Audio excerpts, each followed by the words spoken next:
तो dear student, आज हम देखने वाले हैं F1 से लेके F12 तक की फंक्शन की, किसमें, कीबोर्ड में। तो आज हम सीखेंगे फंक्शन कीज, ठीक है।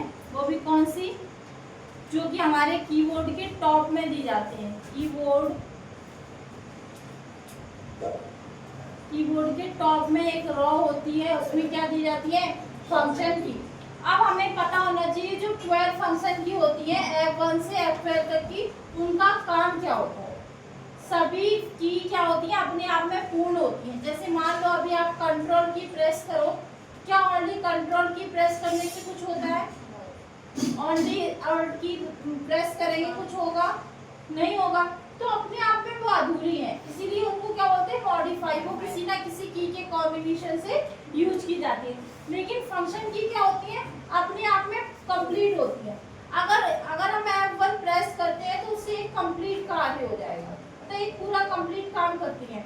जैसे मान लो हम बात करें F1 की, तो F1 का मतलब क्या होता है, हेल्प। F1 से कौन सा मेन्यू ओपन होता है, हेल्प। तो याद रखना कुछ की वेरी वेरी मोस्ट है, जो कि सीपीसीटी एग्जाम में हमेशा पूछी जाती है फंक्शन की से। जैसे मान लो F1 का क्या बोलते हैं, हेल्प, याद कर लेना। F2 का होता है रीनेम, क्या बोलते हैं, रीनेम। अगर हम कोई फोल्डर अपने नाम से बनाते हैं, बाई चांस हमें वो नाम पसंद नहीं आता या वो नाम पहले से है, तो उसको हम क्या करेंगे, रीनेम करना चाहिए। तो हम किससे करेंगे, तो फाइल या फोल्डर का रीनेम। अब बात करें F3 का, तो हमें कंप्यूटर में कोई चीज सर्च करनी हो, तो सर्च के लिए क्या होती है, सर्च के लिए क्या होगी, F3। ऐसे हम बोलेंगे F4, क्या होता है, F4 ओनली F4 नहीं होता, Alt प्लस F4 होता है। क्या होता है, Alt प्लस F4। तो इससे होता है शट डाउन। क्या होता है, शट डाउन करने के लिए कंप्यूटर ऑफ करना है तो हम ओनली की दबाएंगे Alt प्लस F4, तो शट डाउन हो जाएगा। F5 का क्या होता है, रिफ्रेश। क्या होता है, जब हमारा कंप्यूटर चलते चलते क्या होने लगता है, जब हमारा कंप्यूटर चलते चलते चिपकने लगता है, तो उसकी हम स्पीड को बढ़ाने के लिए और वो बार बार बफरिंग ना करे, इसलिए हम क्या करते हैं, उसको रिफ्रेश करते हैं। तो रिफ्रेश कर किससे पाते हैं, तो वो हम करेंगे F5 से। तो पहले इतना याद करेंगे कि जब भी हमें किसी चीज की हेल्प चाहिए हो तो हम F1 प्रेस करेंगे, जब हमें कोई चीज रीनेम करनी हो तो F2 प्रेस करेंगे, जब हमें किसी का सर्च करना हो तो F3 करेंगे, जब हमें कंप्यूटर शट डाउन करना हो तो Alt F4 करेंगे। ऐसे ही हमें जब कंप्यूटर रिफ्रेश करना हो तो F5 प्रेस करेंगे। ऐसे ही होता है हमारा F6। क्या होता है, तो जान रहे हैं F6 हमारा किस लिए होता है, हाईलाइट करने के लिए। किसके लिए होता है, हाईलाइट। अब हाईलाइट होगा क्या, एड्रेस बार। अब ये कब आप जानोगे, जब आपको हम MS वर्ड पढ़ा देंगे तब आपको वहां हम बताएंगे कौन सी एड्रेस बार होती है, ठीक है।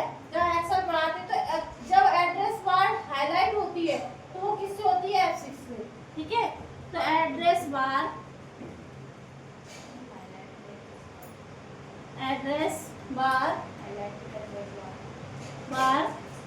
हाईलाइट,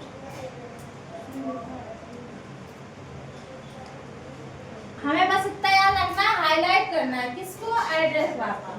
तो वो किससे करेंगे, ठीक है। तो इतना ध्यान रखना कि F6 की हमें याद होगी। अब 6 की और बची है जो हमें याद करनी है।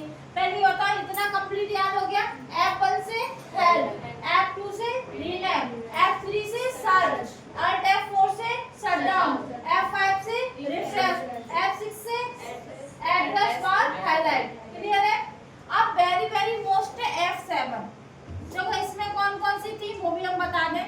इसमें ये बहुत इंपॉर्टेंट है, ये और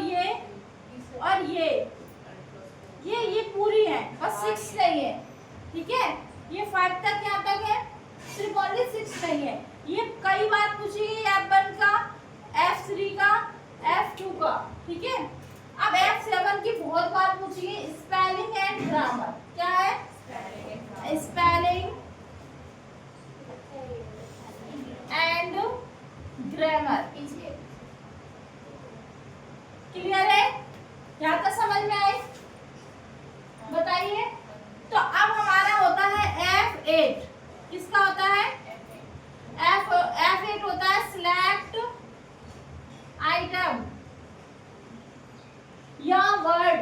आपको हमने एक शॉर्टकट बताया था, F8 एक बार प्रेस करेंगे कुछ नहीं होता, F8 दो बार प्रेस करते हैं तो एक स्पेलिंग सिलेक्ट होती है, F8 तीन बार करते हैं तो एक सेंटेंस सिलेक्ट होता है, और F8 चार बार करते हैं तो एक पैराग्राफ होता है, F8 पांच बार करते हैं तो पूरा एक हमारा मैटर सिलेक्ट हो जाता है।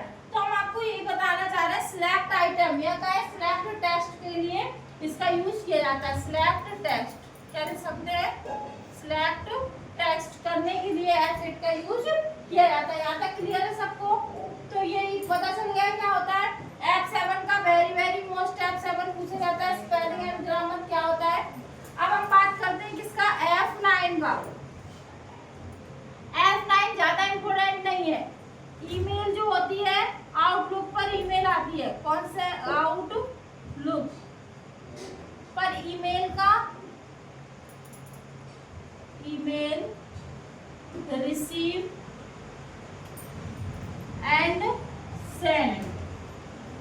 तो ईमेल को सेंड करने के लिए और रिसीव करने मतलब भेजने और प्राप्त करने के लिए किसका यूज किया जाता है?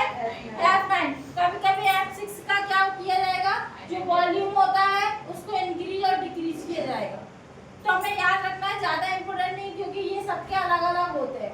अभी ओनली हम बेसिक से जानना है जो डेस्कटॉप पर होते हैं, और हम बात करें MS word, PowerPoint, excel, सब में बदल जाता है इनका मतलब, लेकिन मोस्टली पूछे कौन से जाते हैं, यही वाले। तो हमें यही याद रखना है कि किसका क्या होता है। F9 तक आ गया हमारा। अब होता है 10। क्या होता है? 10। तो हमारे मेन्यूज ओपन हो जाते हैं। क्या होता है? F10 से मेनू ओपन हो जाएंगे। F10 open menu. क्लियर है? यहाँ तक समझ में आया? अब ये इम्पोर्टेंट नहीं था, ये इम्पोर्टेंट नहीं था, और ये भी ज्यादा इम्पोर्टेंट नहीं है। सिर्फ हमारा क्या है? F7। अब इसमें लास्ट के दो वेरी मोस्ट है। एक तो 11 थोड़ा कम है मोस्ट, फुल स्क्रीन होता है इसका। क्या होता है? फुल स्क्रीन करने के लिए। और F10 F12 बहुत इम्पोर्टेंट है, सेव एज। किसके लिए? जो चीज एक बार सेव हो उसको दोबारा से सेव करने के लिए हम किसका यूज करेंगे? Save as. ठीक है, तो पूछा जाता है F12 का यूज करके वेरी मोस्ट, ये स्टार्टिंग के और ये वाला कई बार पूछा गया, और ये वाला बहुत बार क्वेश्चन आपको देखने को मिलेगा। तो F1 से F12 तक की कीज आपको समझ में आई, इनका यूज क्या है सब पता चल गया। और ये किस एग्जाम में? CPCT के एग्जाम में बहुत इम्पोर्टेंट है। वैसे देखेंगे तो आप दिल्ली पुलिस में भी जब भी कंप्यूटर देखने को मिलेगा, इससे क्वेश्चन आपको देखने को मिलेगा, क्योंकि कीज से क्वेश्चन पूछा जाता है। तो यहाँ तक क्लियर है? चलो इसको नोट करिए।